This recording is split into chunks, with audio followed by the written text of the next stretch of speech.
These days, we all pretty much have experience using Google Maps and looking at the data on Google Maps to find our way somewhere or to look at restaurants or other things in the area. And a lot of people new to GIS want to use this data. The bad news is that you can't use Google Map data in that way. You can't just download it and bring it into analysis in ArcGIS or QGIS. But you can do something similar. It's actually pretty easy to check out what type of data is contained within OpenStreetMap and to get that data into QGIS, which you can maybe then import into ArcGIS or use in other GIS platforms if you want, by accessing OpenStreetMap, looking at the type of data that's available that you might want, and downloading it via a pretty simple extension called QuickOSM or Quick OpenStreetMap in QGIS. So I'm going to quickly show how to do that. Let's say that you were looking at Google Maps and you went for a hike in this area around Calavera Mountain in Carlsbad, California.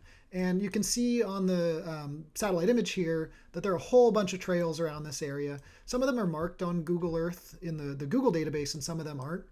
If you look at this area with an OpenStreetMap, it's actually, there's no satellite image there, but the data overall is a lot better in terms of trails. People have added this data either by digitizing satellite images or going out there in person.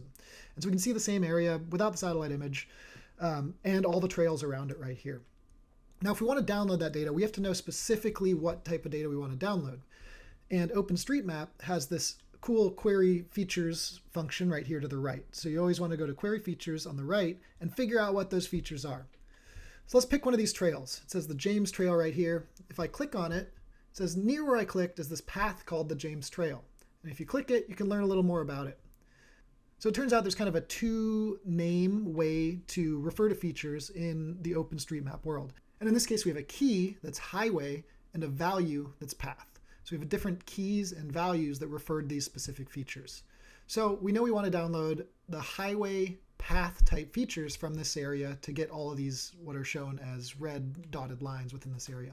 But sometimes features that seem similar to us might be classified different ways by the mappers or by the mapping community overall. And so we also have these what look like slightly larger paths over here. I want to click on that and see if that's called something different. So we click on that and it's called a service road. So that's a different type of feature. If we look at it, it's still in the highway key, but the value is service instead of path.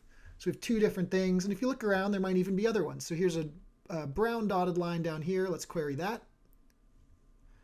And this is a track, so a little bit different. If we look at it, it says highway track, so slightly different, and we're going to want to include that as well.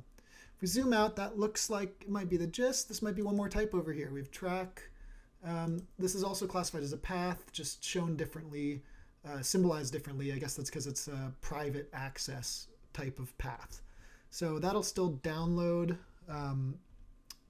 when we look for these paths, but it'll have an attribute that says it's a private access path instead.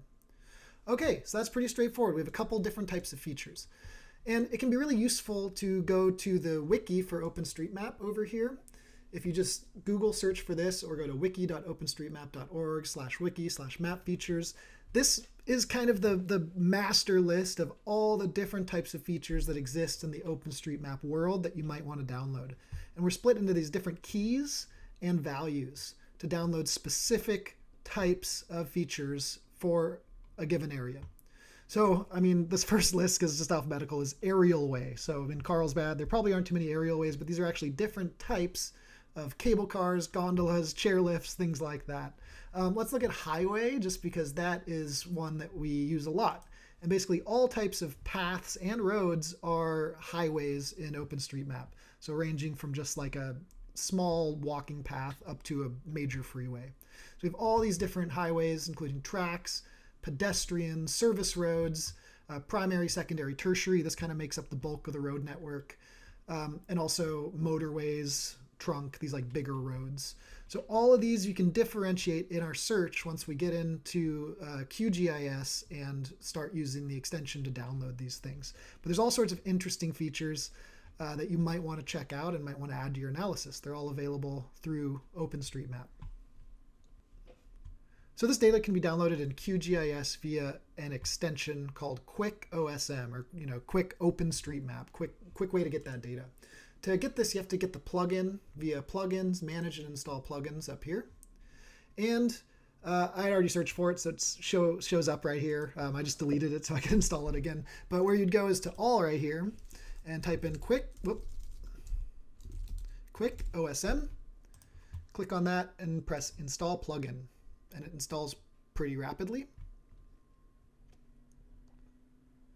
You can close that. Now you can access QuickOSM via the vector menu item. Just go to vector, QuickOSM, QuickOSM. I found that the easiest way to get data is via the quick query part of the menu at left. So we click on that and get to this screen. So this is where we design the query and say what type of features we're actually looking for. So we know that there are a couple types of features that make up the trail network according to OSM. They're all in the highway key or highway group. And we had path. We had the highway that is a service road. This is called highway service.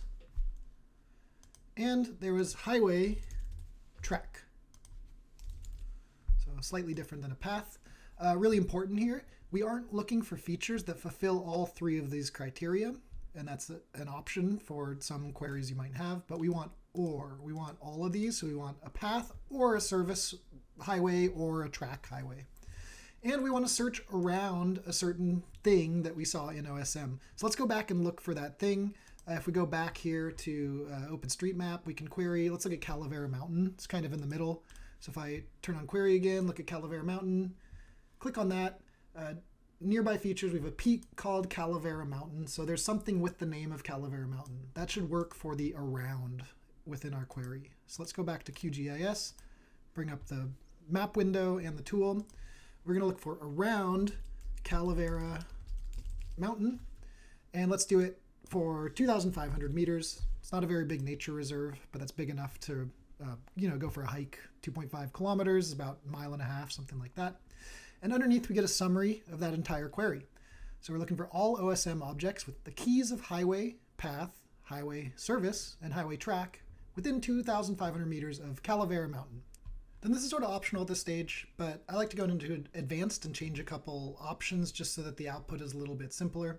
So the tool runs effectively. Sometimes you get a timeout error because the timeout is set here, and I changed that to something like 90 instead of 25, so that if you have looking for a lot of features, it'll keep looking for longer before failing.